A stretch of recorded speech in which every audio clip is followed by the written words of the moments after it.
अध्याय 4 दिव्य ज्ञान। भगवान श्री कृष्ण ने कहा, मैंने इस अमर योग विद्या का उपदेश सूर्यदेव विवस्वान को दिया और विवस्वान ने मनुष्यों के पिता मनु को उपदेश दिया और मनु ने इसका उपदेश ईश्वचाकु को दिया। तात्पर्य, यहाँ पर हमें भगवद गीता का इतिहास प्राप्त होता है। यह अत्यंत प्राचीन बताया गया है, जब इसे सूर्यलोक इत्यादि संपूर्ण लोकों के राजा को प्रदान किया गया था। समस्त लोकों के राजा विशेष रूप से निवासियों की रक्षा के निमित्त होते हैं। अतः राजन्य वर्ग को भगवद गीता की विद्या को समझना चाहिए, जिससे वे नागरिकों प्रजा पर शासन कर सके और उन्हें काम रूपी भवबंधन से बचा सके। मानव जीवन का उद्देश्य भगवान के साथ अपने शाश्वत संबंध के आध्यात्मिक ज्ञान का विकास है और सारे राज्यों तथा समस्त लोकों के शासनाध्यक्षों को चाहिए कि शिक्षा, संस्कृति तथा भक्ति द्वारा नागरिकों को यह पाठ पढ़ाए। दूसरे शब्दों में, सारे राज्य के शासनाध्यक्ष कृष्ण भावनामृत विद्या का प्रचार करने के लिए होते हैं, जिससे जनता इस महाविद्या का लाभ उठा सके और मनुष्य जीवन के अवसर का लाभ उठाते हुए सफल मार्ग का अनुसरण करे। इस मनवंतर में सूर्यदेव विवस्वान कहलाता है, यानी सूर्य का राजा, जो सौर मंडल के अंतर्गत समस्त ग्रहों लोकों का उद्गम है। ब्रह्म संहिता में कहा गया है, ब्रह्मा जी ने कहा, मैं उन श्री भगवान गोविंद की पूजा करता हूँ जो आदि पुरुष है और जिनके आदेश से समस्त लोकों का राजा सूर्य प्रभुत शक्ति तथा ऊष्मा धारण करता है। यह सूर्य भगवान के नेत्र तुल्य और यह उनकी आज्ञानुसार अपनी कक्षा को तय करता है।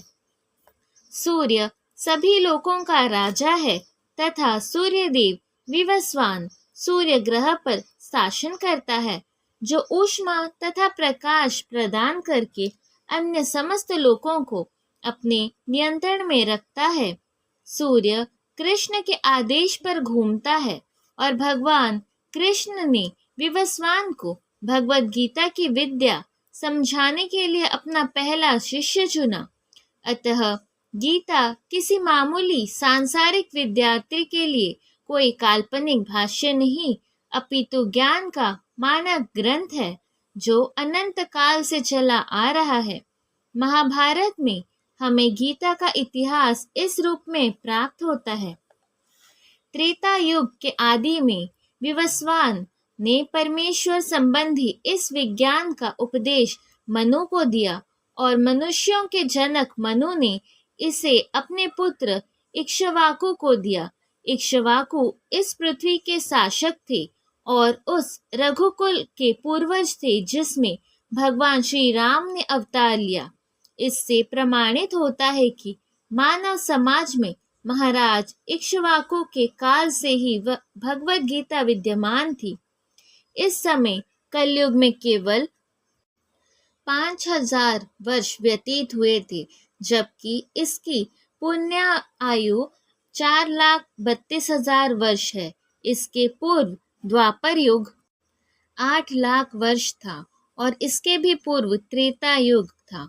इस प्रकार 20,05,000 वर्ष पूर्व मनु ने अपने शिष्य तथा पुत्र इक्ष्वाकु से, जो इस पृथ्वी के राजा थे, श्रीमद् भागवत गीता कही।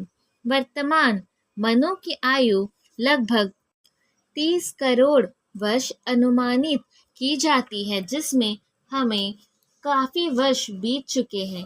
यह मानते हुए कि मनु के जन्म के पूर्व भगवान ने अपने शिष्य सूर्यदेव विवस्वान को गीता सुनाई, मोटा अनुमान यह है कि गीता कम से कम 12 करोड़ वर्ष पहले कही गई और मानव समाज में यह 20 लाख वर्षों से विद्यमान रही। इसे भगवान ने लगभग 5000 वर्ष पूर्व अर्जुन से पुनः कहा। गीता के अनुसार ही तथा इसके वक्ता भगवान कृष्ण के कथन के अनुसार यह गीता के इतिहास का मोटा अनुमान है। सूर्यदेव विवस्वान को इसलिए गीता सुनाई गई क्योंकि वह क्षत्रिय था और उन समस्त क्षत्रियों का जनक था जो सूर्यवंशी है।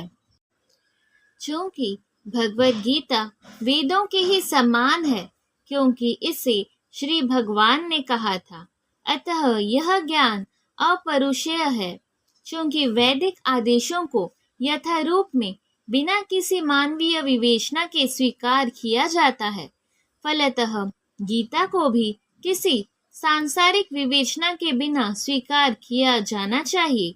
संसारी ताकीरजन अपनी अपनी विधि से गीता के विषय में चिंतन कर सकते हैं, किंतु यह यथारूप भगवद गीता नहीं है। अतः भगवद गीता को गुरु परंपरा से यथारूप में ग्रहण करना चाहिए। यहाँ पर यह वर्णन हुआ है कि भगवान ने इसे सूर्यदेव से कहा, सूर्यदेव ने अपने पुत्र मनु से और मनु ने अपने पुत्र इक्ष्वाकु से कहा। इस प्रकार यह परम विज्ञान गुरु परंपरा द्वारा प्राप्त किया गया और राजर्षियों ने इसी विधि से इसे समझा, किंतु काल क्रम में यह परंपरा छिन्न हो गई, अतः यह विज्ञान यथारूप में लुप्त हो गया लगता है। तात्पर्य यह स्पष्ट कहा गया है कि गीता विशेष रूप से राजर्षियों के लिए थी, क्योंकि वे इसका उपयोग प्रजा के ऊपर शासन करने में करते थे। निश्चय ही भगवद गीता कभी भी आसुरी पुरुषों के लिए नहीं थी, जिनसे किसी को भी इसका लाभ न मिलता और जो अपनी अपनी सनक के अनुसार विभिन्न प्रकार की विवेचना करते। अतः जैसे ही असाधु भाष्यकारों से निहित स्वार्थों से गीता का मूल उद्देश्य उच्छिन्न हुआ, वैसे ही पुनः गुरु परंपरा स्थापित करने की आवश्यकता प्रतीत हुई। 5000 वर्ष पूर्व भगवान ने स्वयं देखा कि गुरु परंपरा टूट चुकी है, अतः उन्होंने घोषित किया कि गीता का उद्देश्य नष्ट हो चुका है। इसी प्रकार इस समय गीता के इतने संस्करण उपलब्ध हैं कि उनमें से प्रायः सभी प्रामाणिक गुरु परंपरा के अनुसार नहीं है। विभिन्न संसारी विद्वानों ने गीता की असंख्य टीकाएं की है, किंतु वे प्रायः सभी श्री कृष्ण को स्वीकार नहीं करते, यद्यपि वे कृष्ण के नाम पर अच्छा व्यापार चलाते हैं। यह आसुरी प्रवृत्ति है, क्योंकि असुरगण ईश्वर में विश्वास नहीं करते, वे केवल परमेश्वर के गुणों का लाभ उठाते हैं। अतएव अंग्रेजी में गीता के एक संस्करण की नितांत आवश्यकता थी, जो परंपरा गुरु परंपरा से प्राप्त हो। प्रस्तुत प्रयास इसी आवश्यकता की पूर्ति के उद्देश्य से किया गया है। भगवद गीता यथारूप मानवता के लिए महान वरदान है, किंतु यदि इसे मानसिक चिंतन समझा जाए तो यह समय का अपव्यय होगा। आज मेरे द्वारा वही यह प्राचीन योग यानी परमेश्वर के साथ अपने संबंध का विज्ञान तुमसे कहा जा रहा है, क्योंकि तुम मेरे भक्त तथा मित्र हो, अतः तुम इस विज्ञान के दिव्य रहस्य को समझ सकते हो। तात्पर्य मनुष्यों की 2 श्रेणियां हैं, भक्त तथा असुर। भगवान ने अर्जुन को इस विद्या का पात्र इसलिए चुना क्योंकि वह उनका भक्त था, किंतु असुर के लिए इस परम गृह विद्या को समझना पाना संभव नहीं है। इस परम ज्ञान ग्रंथ के अनेक संस्करण उपलब्ध है। इनमें से कुछ भक्तों की टीकाएं हैं और कुछ असुरों की। जो टीकाएं भक्तों द्वारा की गई है वे वास्तविक है, किंतु जो असुरों द्वारा की गई है वे व्यर्थ है। अर्जुन श्री कृष्ण को भगवान के रूप में मानता है, अतः जो गीता भाष्य अर्जुन के पद चिन्हों का अनुसरण करते हुए किया गया है वह इस परम विद्या के पक्ष में वास्तविक सेवा है, किंतु असुर भगवान कृष्ण को उस रूप में नहीं मानते। वे कृष्ण के विषय में तरह तरह के मनगढ़ंत बातें करते हैं और वे कृष्ण के उपदेश मार्ग से सामान्य जनता को गुमराह करते रहते हैं। ऐसे कुमार्गों से बचने के लिए यह एक चेतावनी है।